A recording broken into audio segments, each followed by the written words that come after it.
So I did a daily Facebook Live for over 6 months. Every single day, well, maybe not every day. Monday through Friday, I did daily Facebook Lives. And here's essentially what happened in terms of my sales for the personal brand, the watch time, the whole shadoodle.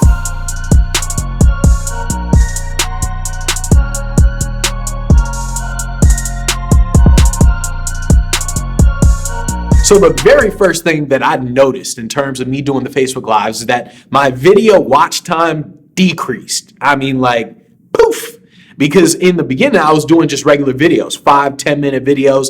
And then, of course, I mean, 5-10 minutes is just quick to the point. But when you do daily Facebook Lives, I mean, it's freaking 30 minutes, an hour long, and it's a lot. I mean, it's a lot of freaking content. And on top of that, it's a matter of how do I promote? I was thinking, like, how do I promote it? So every day I would send an email out telling everybody, hey, today's daily Facebook Live is about XYZ. It's at 9 a.m. Pacific time. But then I'd have to go back and I would say, here's the replay. And I would have to like do that at times. And a lot of times I didn't do that. Once again, Monday through Friday, I'm doing a new daily Facebook Live. So every single day I'm like, hey, here's a new daily Facebook Live. Here's a new daily Facebook Live. Here's a new daily live. So I wasn't actually promoting the replays. So the actual watch time in terms of the videos and the number of views, all that sort of stuff on YouTube decreased dramatically.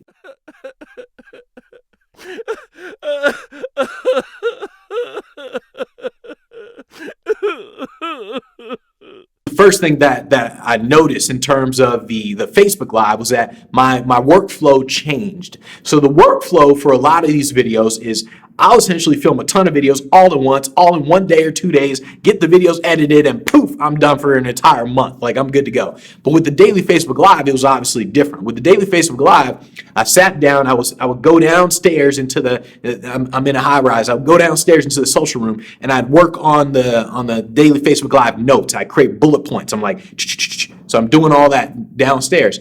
I would do that I would create at least a week's worth of the Facebook Lives, a week, maybe 2 weeks of the Facebook Live in terms of the notes. But then it felt slow. It felt slow because even though the daily Facebook Lives were done, they weren't done until I did them on that day.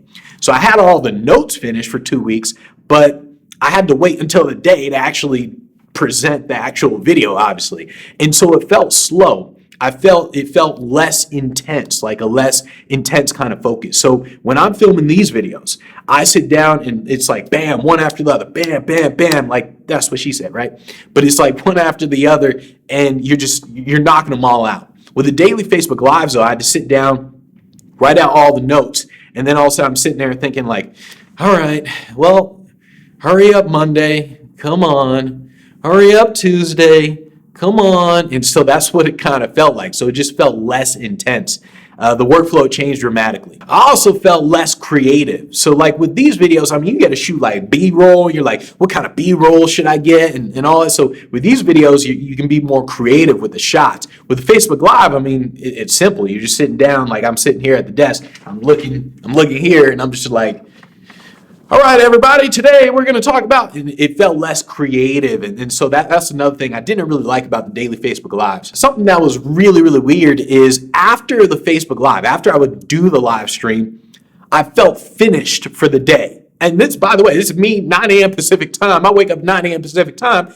I felt finished for the day after I did it. So it was about 10 a.m. I'm like, okay, cool, got it done.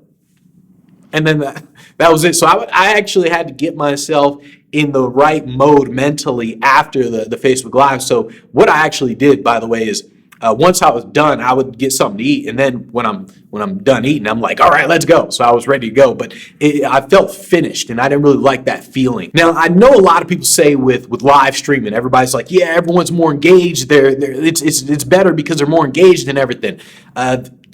Sure, but what if they don't ask questions? That's what nobody tells you. So I got a pretty big email list, but when I would tell everyone, hey, show up to the freaking Facebook Live, only a few people would show up to the Facebook Live, and then on top of that, only a few actually ask questions. And when people don't ask questions, I'm thinking to myself, what's the point? Like in my head, I'm like, what's the point of me doing live when I can just do this? It's not live, and like it's the same thing. And so when people don't ask questions, it gets demotivating in a way, because you're thinking, I'm putting forth all this effort, nobody's asking questions, so what's the point of it being live when I can just film all these videos all at once instead of just waiting to do a live session? So now, what about the sales? So the sales is the only thing that matters, by the way. So the sales, I noticed that the sales didn't increase, didn't decrease, nothing. Like, the sales just stayed the same. The reason the sales stayed the same, despite me producing so much content on a daily basis, is simply because it's not about content production, it's about content promotion. And so with the whole promotion thing, I literally saw zero difference. It's just a matter of, I was doing the same thing in terms of promoting. If I spent money on advertising, I made money. If I didn't spend money on advertising, I didn't make money. So it just came to how much money I was spending on advertising in terms of the sales. But producing more content didn't really do anything. It didn't do anything in terms of sales. It was just a matter of how much money did I spend on advertising. Now, I admit, in the beginning, I did lose sales because I simply didn't promote. And like, in the beginning, all I was doing was promoting the actual content. I was simply saying, hey, everybody, Facebook Live, 9 a.m. Pacific time. The live today is about XYZ. You need to learn XYZ because of blah, blah, blah, blah, blah, blah. And I would do that like on a daily basis. And then I noticed, sales are going down. And then I stopped doing that, and I said, all right, let me actually start promoting more. So I started promoting more, and then, of course, sales went back up to where they were and everything. So there was really no difference in terms of the actual sales. The only difference was, did I promote? Did I not promote? And it doesn't matter if I'm doing these kinds of videos or live streaming, it doesn't matter. The only thing that matters in terms of actually generating revenue was promotion. Did I promote? Did I not promote? It's not content production, it's content promotion. So that's what I noticed in terms of the daily Facebook Lives. It's really, to me, it's just a matter of, what do you prefer? If you prefer the workflow of doing a live stream, do that. If you prefer the workflow of doing these pre-edited, pre-recorded videos, do that. I like the pre-recorded videos. I can get more done. I can just stay focused on these videos, get these done in a couple days. I'm good to go for an entire month. Then I can focus strictly on promotion. And so that's what I personally like. It just depends on you and what you like. But that's my whole experience of doing daily Facebook Lives Monday through Friday, 9 a.m. Pacific time for 6 months straight.